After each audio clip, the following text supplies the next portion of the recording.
So today we are touching on a subject that is essential to our everyday lives. You know, the whole idea of love. Often when we think about love, or when we hear about love, we have so many different interpretations of the word love, and so many different explanations for love that we kind of miss the point. No one understand exactly what true love or divine love is. So today our message is based around love, but not just love, more so the function of love. The function of love, and the function of it with regard to bringing in the hereafter. Being in the hereafter, because the hereafter is not something that is just going to appear. It's something that we have to bring forth and manifest by way of divine love. So we started out in the original books of the Bible on page 36, verse 39. Says, "For those amongst you that are numbered as being our seed." Let's just pause there for a second. First and foremost, this message was being delivered to a specific group of people. We see the same thing being said if we turn in our Bibles to the book of James, chapter 1. It reads very similar. It says, "James, a servant of God and of the Lord Yahshua Christ, to the 12 tribes which are scattered abroad. Greetings." Okay, so this scattered tribe of people, this scattered tribe of people, you know, James chapter 1 verse 1, we're moving now, we're going to Genesis chapter verse 13 and 16, Genesis 13 and 16, because you have to set the context before we bring the message, because we don't want the message to be misconstrued. Genesis chapter first chapter 13 verse 16. I'll actually go from verse 14. "And the Lord said unto Abram, after that Lot was separated from him, Lift up now thine eyes, and look from the place where thou art, northward and southward and eastward and westward. For all the land which thou seest, to thee will I give it, and to thy seed forever. And I will make thy seed as the dust of the earth, so that if a man can number the dust of the earth, then shall thy seed also be numbered." So this is talking about the children or the seed of Abraham by way of Hagar, which is where you get the Ishmaelites, by way of Sarah, which is where you get the Israelites, and by way of Keturah, which is where you get the Midianites. Okay, so when we speak about who we are, it is in reference to the original story of Abraham, not what we have here in the Myth-Made Bible. And we'll get into that another day. But if we jump again now to Genesis chapter 16 and 10, we see here again now where it is saying, "And the angel of the Lord said unto her," this is where Hagar now is giving birth to Ishmael by way of Abram. "And the angel of the Lord said unto her, I will multiply thy seed exceedingly, that it shall not be numbered for multitude." You wouldn't be able to count it. That's how many of us are on the planet. But we refuse to recognize our divinity and recognize our cultural and collective identity, so that we can come together and, just like a mighty river whose waters have been gathered into one, we can push through any obstacle. This is why we have to start here. We jump again to Jeremiah chapter 33. Jeremiah 33 verse 22.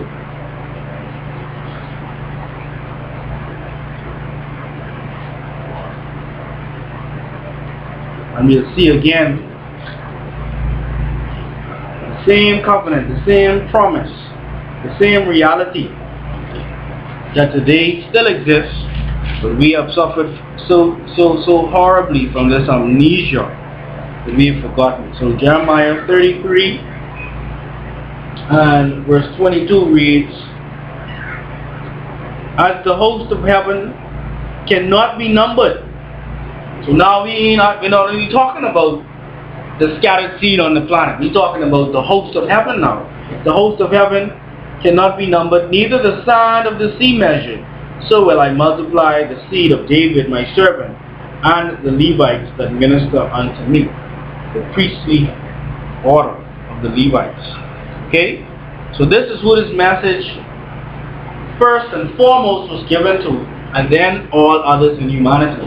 Because we have been so abused that we feel as if it's okay for us, or it's the respectable thing for us, to take care of everybody else before we take care of ourselves. And nowhere in the world are any successful people operating with that formula. You don't even operate with that formula in your everyday and personal life. Even if you say, well, I go to the shelter area to help people, before you go to the shelter, you got to get up, bathe yourself, brush your teeth, put on your clothes, feed yourself, make sure your house locked. You have to make sure some things are in order for you to go out there and help people. Yes? Yeah. Alright?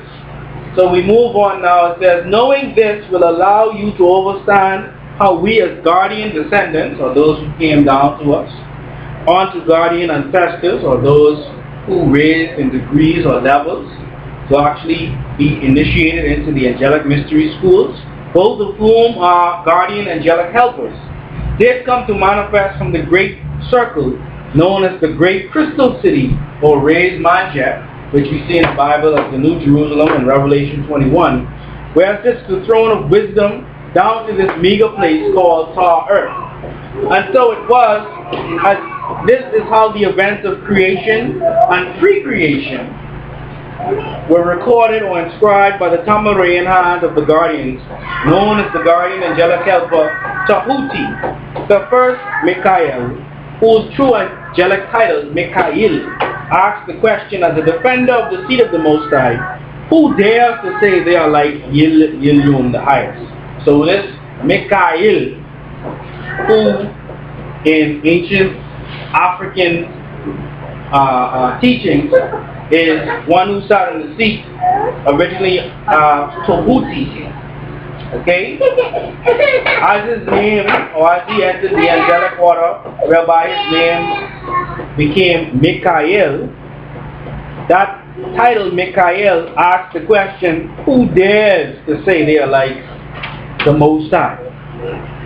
Who's daring to pretend as if they are the Most High? This is why there was this war in heaven, because the serpent seed made it clear to himself and those that were following that really and truly there was no Most High on their reign.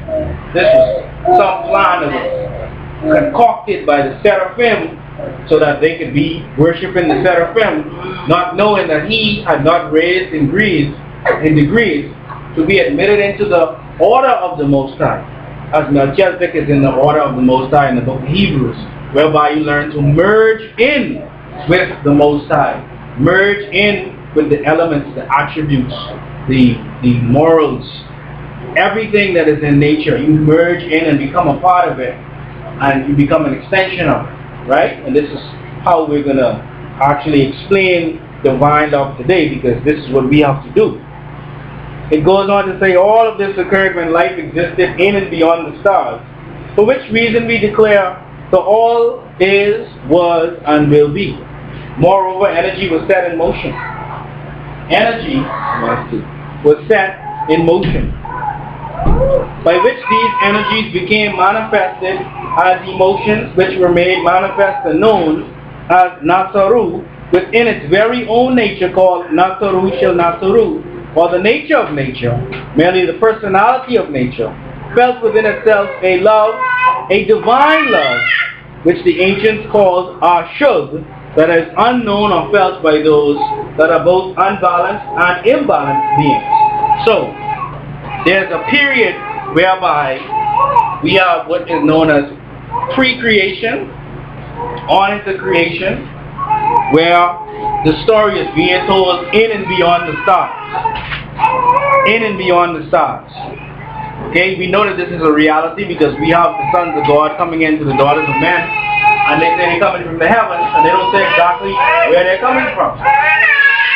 We know that there's a new Jerusalem coming out of the heavens, but they don't say exactly where these heavens are. And of course, if we investigate, we know that this word heaven is the word Uranus or Orion, which is a star constellation, one of the houses of the Most High Heavenly One.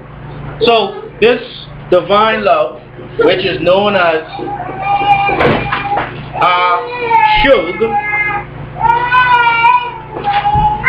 is what was utilized by the Most High, which was utilized by the Most High insofar as, first and foremost, it speaks of energies being manifested. Now we have to make and put again things into context, because these energies were not just, some spook energy that was just floating around. It says that these energies were made manifest and known as the Nassau or the Niteru or nature. What do we mean by that? The Greco-Romans, upon coming or entering into ancient Africa, or they didn't enter ancient Africa because they weren't around, but when they entered Africa and saw the remnants of ancient Africa, they wanted to make a disconnect between the very personality of nature and nature itself. Now what do I mean by that? When we say the word niteru, when we say the word nature, they're the same word with different vowels. Right? Niteru and nature. N-T-R. As a consonant, they're the same word. Okay? And what happened is, when you say Niteru, there's a face that goes along with that. There's a nose that goes along with that. There's lips, there's ears, there's hair, there's breast, there's butt, leg, arm, a whole body, a person. There's personality attached to nature as an aspect of nature. So these energies manifested as Nataru or Niteru within its very own nature, called Nataru Shil Nataru, or the nature of nature, merely the personality of nature, felt within itself a love or divine love, which the ancients called Ashug, that is unknown or felt by those that are both unbalanced or imbalanced. So as things began to manifest, nature itself felt the divine love insofar as things were out of order. The Most High needs to bring things back into order. And the response of seeing things out of order and that chaos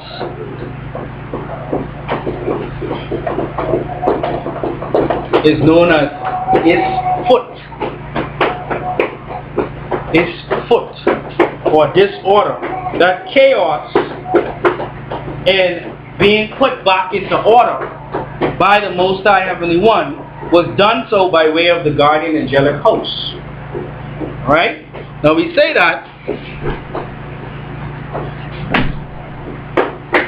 as we point out in our Qubtic Essential, the overview of atonism, whereby it reads on page 9, it says, the Holy Qubtic Church holds that the holy and most sacred name of the Most High Heavenly One, who is formless and invisible, yet allows a portion of and from within to take on form, thereby becoming visible within various generations, is An-Ne-Re. So An-Ne-Re is indeed formless and invisible, but takes on form and becomes visible in each generation by way of a mother and a father giving birth to a child, and that child having the characteristics or the personality of the Most High Heavenly One.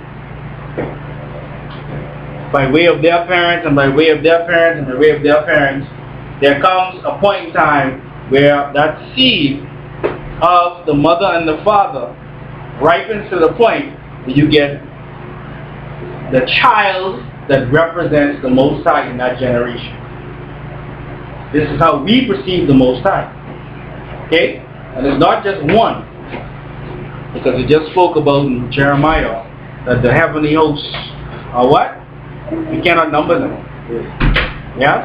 We speak to 99 of the highest names and attributes, but in reality we understand that there are over 3,000 different attributes that we'll have to come to know as we grow and live and progress. But it goes on to say why the Most High allows a portion of itself to come into visible form.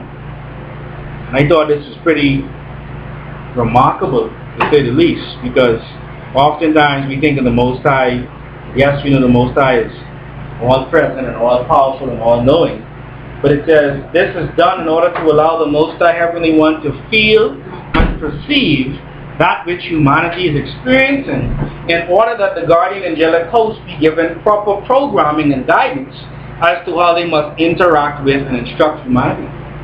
So how does the Most High know your needs if the Most High cannot walk amongst you and experience what you have experienced? This is what Yahshua Karas was doing. Amen. He had to experience what was actually happening with men and women, so that in those experiences he would be able to teach the realities of the kingdom of heaven, because it makes no sense you talking and sounding deep and saying stuff just to hear yourself if you're not relating to the very people that you say you're trying to reach. So we jump into the book of Hebrews.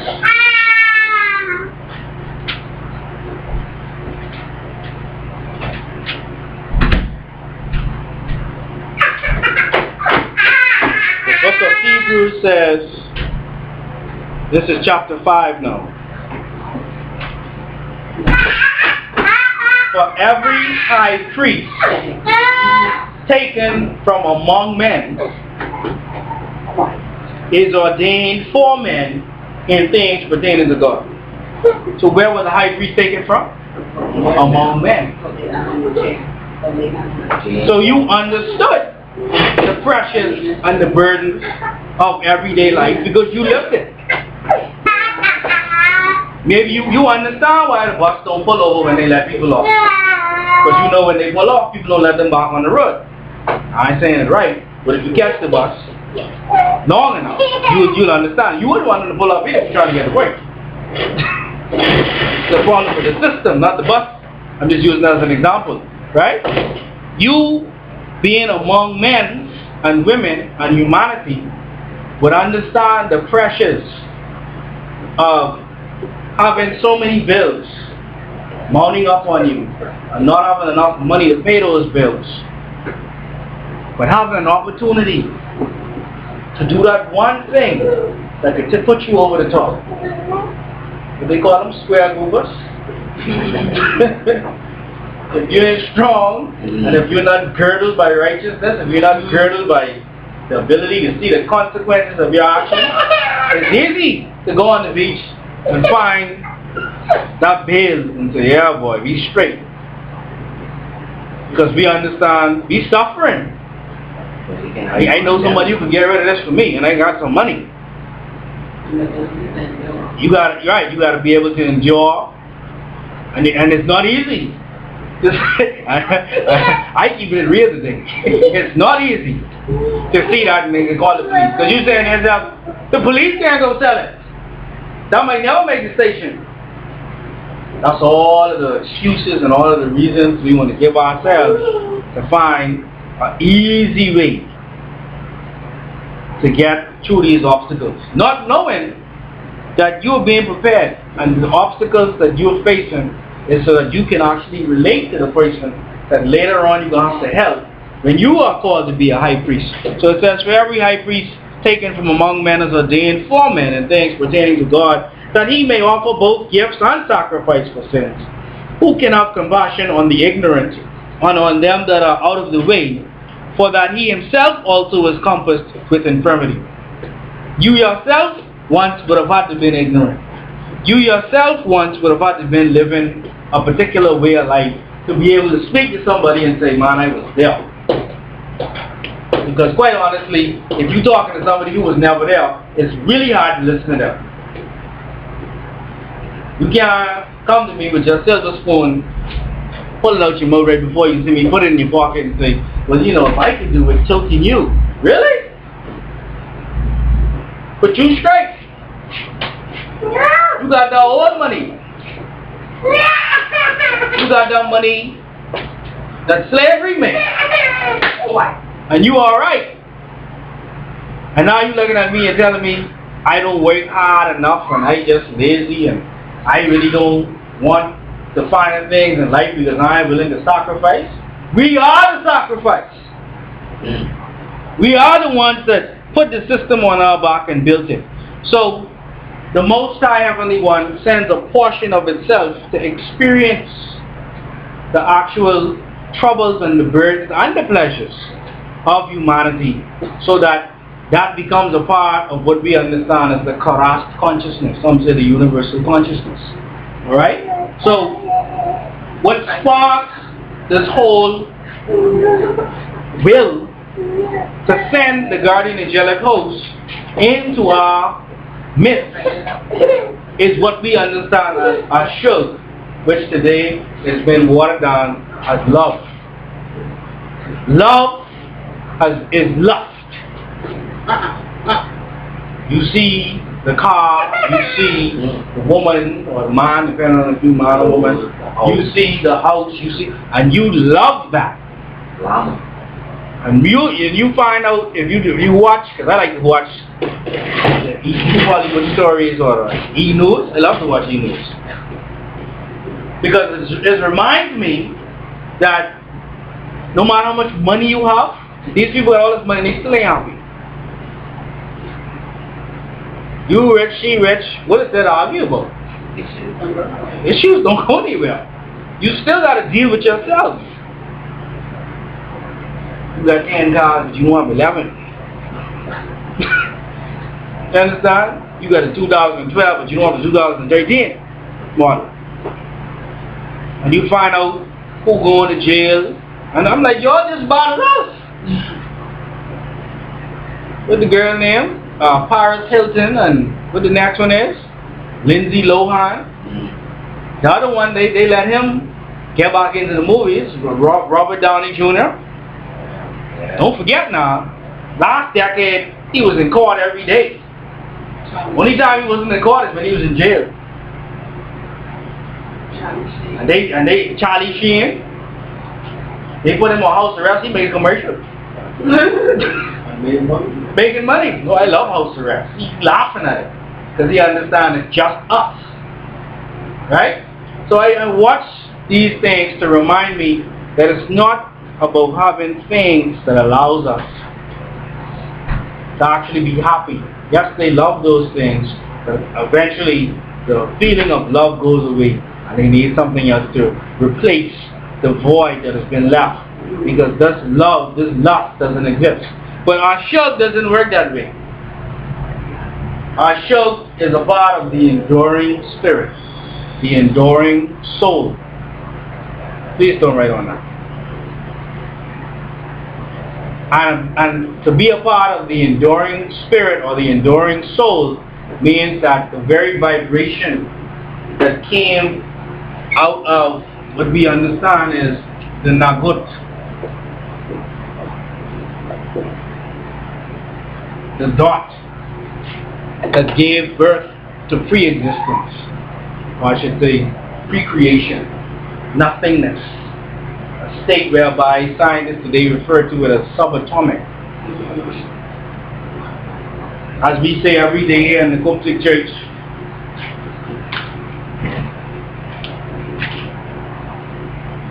in the extreme beginning or foundation of the manifested universe, both visible and invisible, was the word, utterance, sound, or declaration, existence. Ka'un Fin. And what is this existence? When you look in the original books of the Bible,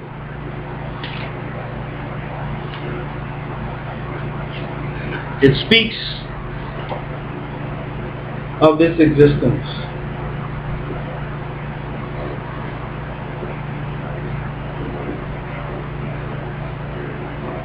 If for those of you who have the original books, we're looking at page, I want to say 41.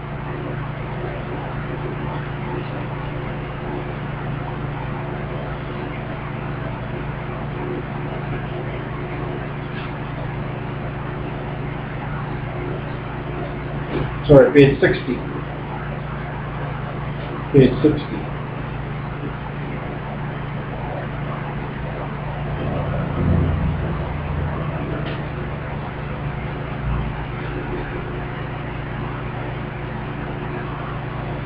And this is one of the commentaries.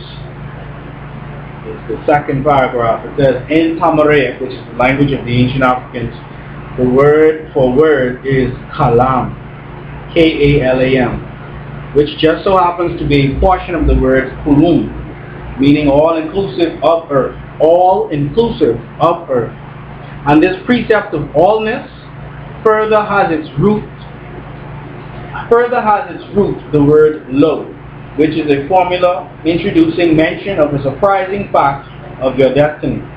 And thus we present to you how this word kolum, or all, brings about all existence, which in Tamaraic is ka'un fin,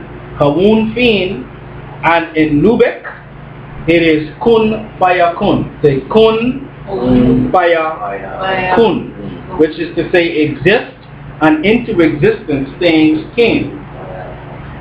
Alright? So this ka'un fin, which simply means into existence, is the actual vibration that came by way of what some would refer to as a big bang or an explosion, a transformation of energy, whereby this vibration gave way to creating a condition that allowed for things to manifest inside of it, right?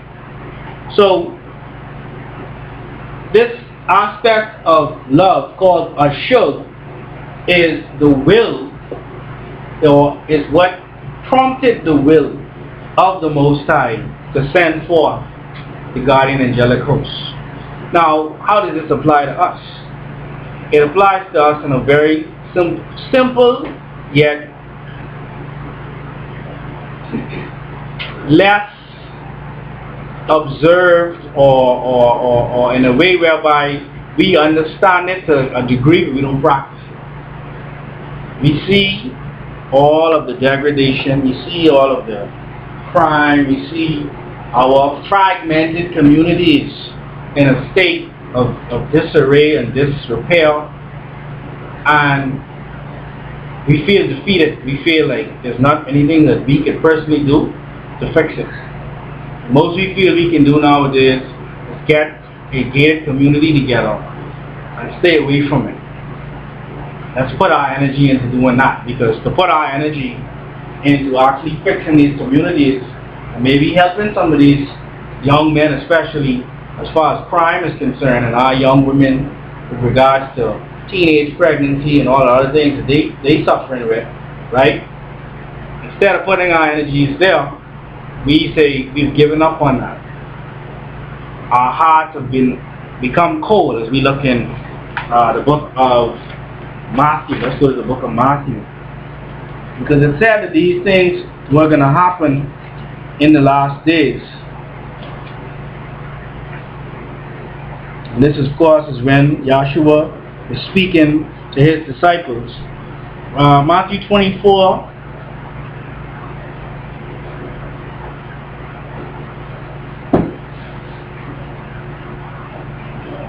And we're going to start at verse 5. For many shall come in my name, saying I am Christ, and shall deceive many. Of course, this is speaking of Christians with regards to that word coming out of Antioch, or first seen in Acts chapter 11, whereby it was a term of disrespect.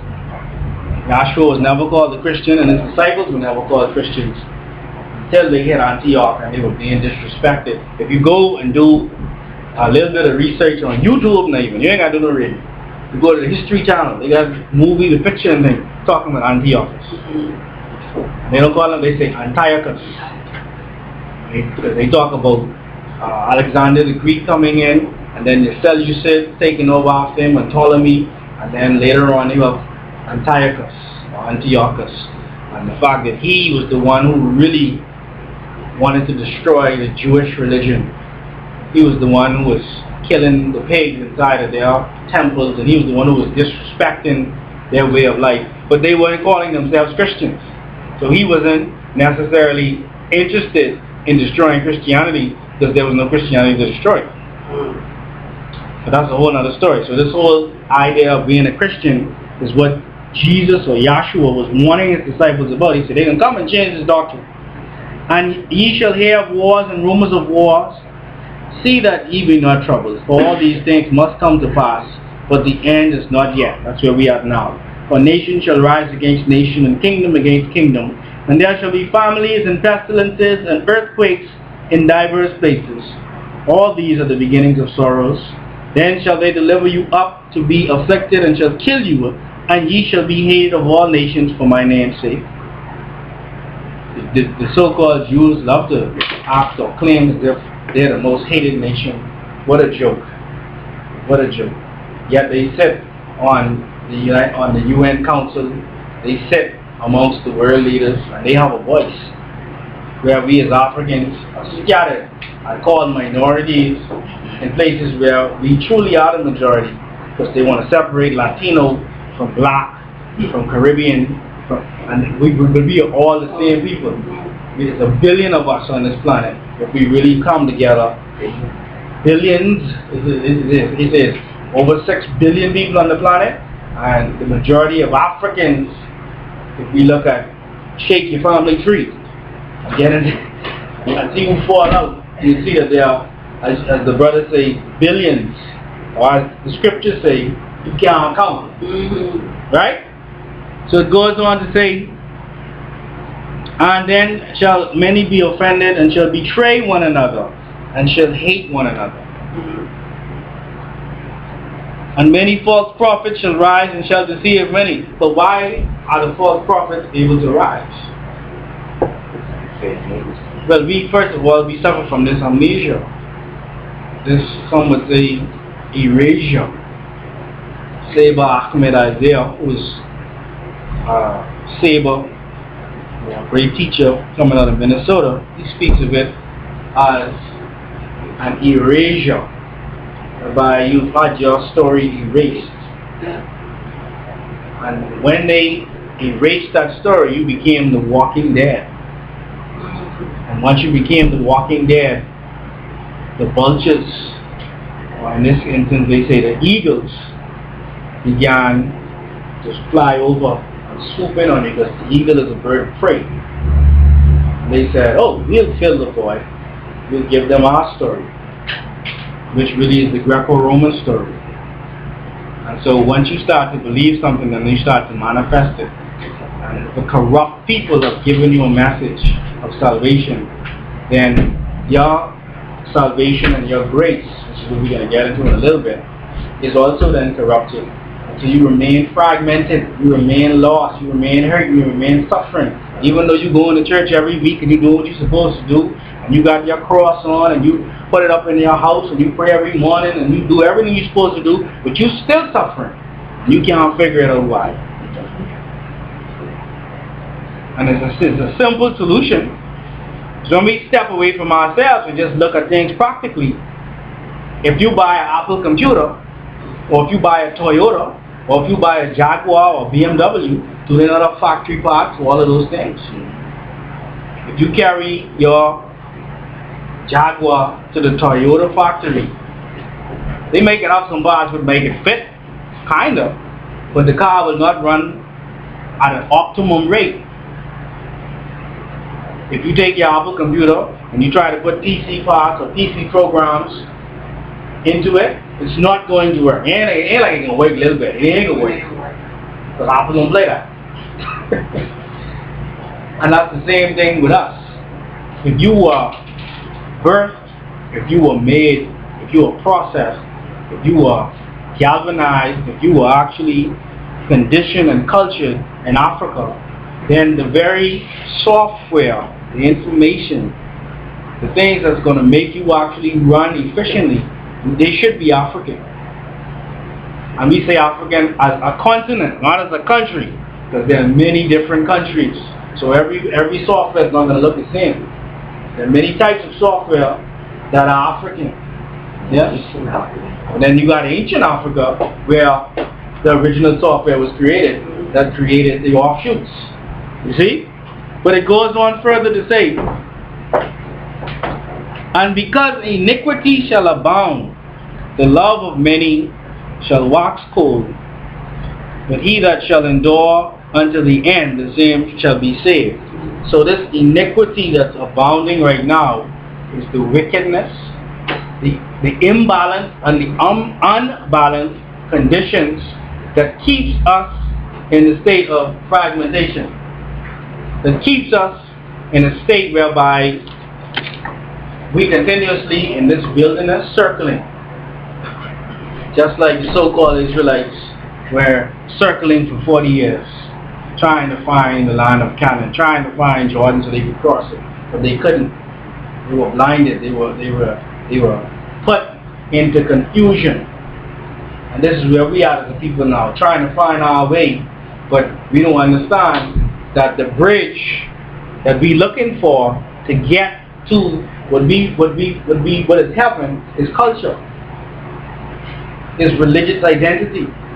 It's not good enough to just say, Jesus loves me, this I know, and then listen to this part. That's how you know you're getting tricked. For the Bible tells me so. Not because you met him and he loved you. Not because he did something for you. Like you saying, I know my wife loves me. Why? Because the Bible tells me so. Really? So she don't do nothing for you then. She don't cook for you. She don't, you know what I'm saying, make it understood that she loves you. You have to go read that. Yeah. But that's another story. Right? I'm only saying that to say they've continuously passed on myths and continuously passed on their story to keep us at a point whereby we don't develop a shug, we don't develop divine love. Because divine love gives you the strength to look into your neighborhood and see, oh my goodness, this has to be fixed. You can't just pass this every day and see this like this and don't do nothing but it. Our Baba, the first pope of the Holy Qubtic Church 3,500 years ago, Ankh Anatone, said each of us is the result of a precise thought of An-Ray, who is the Most High. So much so that each of us is granted willpower and love, which together make us necessary within existence or creation respectively. Willpower and love makes us necessary. Makes us necessary to who? To the Most High. Because the Most High needs us as the hands of the Most High to walk through the neighborhoods, to talk to the people, to understand what's going on in our communities so that we can develop programs that feed the actual needs of the people. We all have a need that's not being met. Culturally, religiously, spiritually, and otherwise, emotionally especially. And we continue to suffer because these needs are not being met, and we keep going to people that cannot meet the needs. You say, oh man, I need some vitamin C. I really, really need some vitamin C. You keep eating bananas. So you have potassium off the chain. But you didn't really need potassium in. You needed some vitamin C. So you needed some citrus. And we keep saying, but be full, because the bananas make you full. But we still suffering from scurvy, which is lack of vitamin C. Our teeth falling out our gums bleeding, and we don't know why. But that's what's going on in our communities. The churches are full. The people love the Lord. We Christians from here to the moon and back are still suffering. I listened to them open up the House of Parliament and they prayed and they said what they had to say from the Bible and blah, blah, blah, blah, blah. And then right after that, how much people died last month? A record number. I'm not blaming them. I'm not into that. The government, it's not the government's fault. It wasn't the government's fault last government either. The point I'm making is that we have to recognize what needs to take place. And this is where our shug comes in. And our shug is a function of willpower that makes you say, I have to go back and give to my people. I have to go back and let them understand what is actually being said in the Bible, in the original languages, so that they themselves can actually get what we understand as genuine atonist grace and purified atonist grace. Because people often hear what we have to say in the Qubtic church and it sounds good and it's like, this is some interesting stuff, but where's the salvation in all of this? Man, because you could know all type of information. You could sound heavy all day. But when you laying on your deathbed, and that knowledge can't do nothing for you no more, then what? Who you calling on? Why have you done everything that you've done? And this is where the grace of the Holy Qubtic Church comes in. First of all, we don't recognize grace. When we talk about genuine atonist grace, we're speaking about the very blood that pumps through your body, that your heart, which the physical heart is known as the hati, is pumping and allowing your DNA and your RNA to flow through your veins. That gives you the opportunity to perfect yourself. There's a grace in that, because where there's life, there's what? Both hope and grace, yes? Because where you are still alive, you still have the ability, even though you may have messed up, to come back and restore or fix or tone or balance out your deeds. So that in itself is the first reality of grace. Having a healthy body, having a healthy environment, having the things that allow you to be able, having an education so you could read the original books of the Bible. That's the first level of grace. In the Qubtic church, we understand that you are given this grace by way of the 9 Qubtic rights, because the 9 Qubtic rights gives you what you need to climb that ladder into the Assyrian Wasettian society, whereby you go from the lesser mysteries to the greater mysteries. And that, because Matthew 24, where it speaks about because of iniquity abounding, the love of many shall wax cold. That love that assured is the divine love that comes from the Most High. But how do you tap into that divine love? Is it just by wearing the biggest own? Is it just by coming to church every Sunday, or fellowship every Wednesday, or having all the books and reading them? And that's a part of it. That's necessary. But we understand that there must be a unification of the physical heart as well as the spiritual heart. The spiritual heart speaks to your moral conscience. The spiritual heart must overlap the physical heart, which means that what? If you have a stream of energy coming through a portal and you need to get into another portal, those two portals must be what? They have to be aligned. So you are a door, as the book of Psalm 24 says you are a gate, you are a door. The book of Revelation speaks of the 12 gates, which are the 12 disciples on the New Jerusalem. So what is explaining is that you are the gate that the Most High sends His divine love through in order that you affect humanity.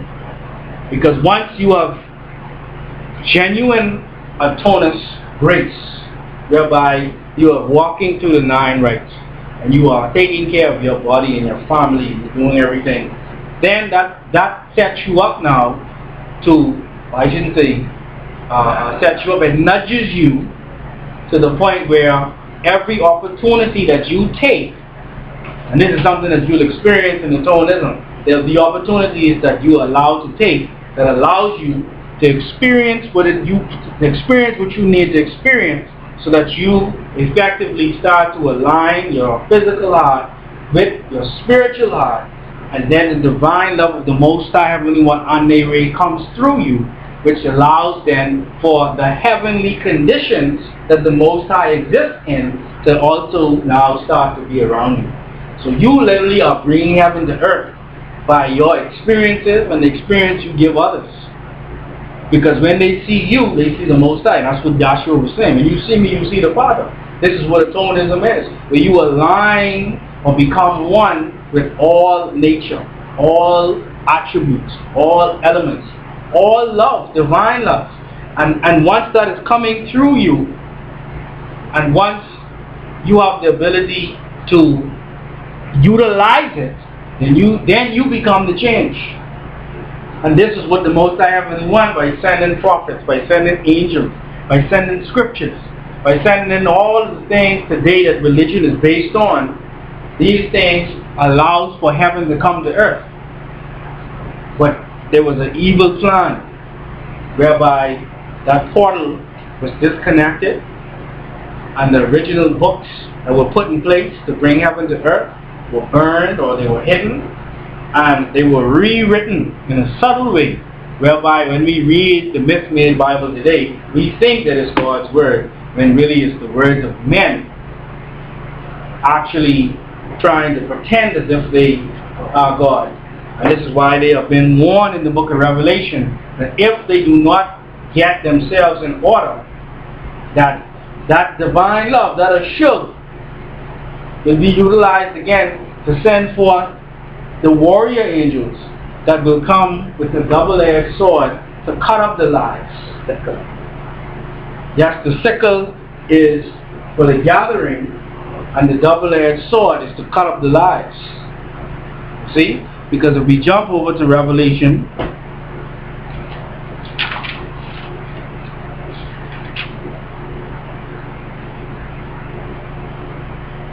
it's speaking to these 7 churches. John is given a mandate to go and speak to the 7 churches by way of the angel, by way of Yahshua, by way of the Most High. And when we look, for example, because it says it several times, when we look in Revelation chapter 2, unto the angel of the church of Ephesus write these things, saith he that holdeth the 7 stars in his right hand, who walketh in the midst of the 7 golden candlesticks. I know thy works, and thy labor, and thy patience, and how thou cannot bear them which are evil. And thou hast tried them which say they are apostles, and are not, and hast found them liars. So I understand you've been working hard, and you haven't totally succumbed to the evils, and hast borne, and hast patience, and for my name's sake hast labored, and hast not fainted. Nevertheless, because thou hast left thy first love. What's the first love? Your first love, ashug, by way of atonism, is what allows you to stay in tune with the Most High. So when all of the pressures and the burdens and those things that are going to cause you to actually stray away from what the Most High has planned for you, when those things come, you, if you don't have this first love, end up wondering and wondering. Well, I wonder this and I wonder that. And the louder you wonder, the more the false prophets hear you and say, well, let me tell you exactly the story. You see, in the beginning, God, and then they got you. You see what I'm saying? Because they ain't talking about at the beginning. Right? Remember therefore from whence thou art fallen, and repent, and do the first works. Go back to atonism. Go back to being at one with the Most High Heavenly One and the guardian angelic hosts and your rights and your precepts and your commandments. Go back to your way of life, or else I will come unto thee quickly, and I will remove thy candlestick out of his place, except thou repent. But this thou hast, that thou hatest the deeds of the Nicolaitans, which I also hate. He that hath an ear, let him hear what the Spirit saith unto the churches. To him that overcometh will I give to eat of the tree of life, which is in the midst of the paradise of An-Ne'raim. So this love, this first love, has to be attained again. And then later it goes on to speak about those that will come with the double-edged sword to cut up the lies. In other words, you can't just come to me and tell me, for example, yesterday, Sabbath, I was relaxing, I was home, Jehovah's Witness came.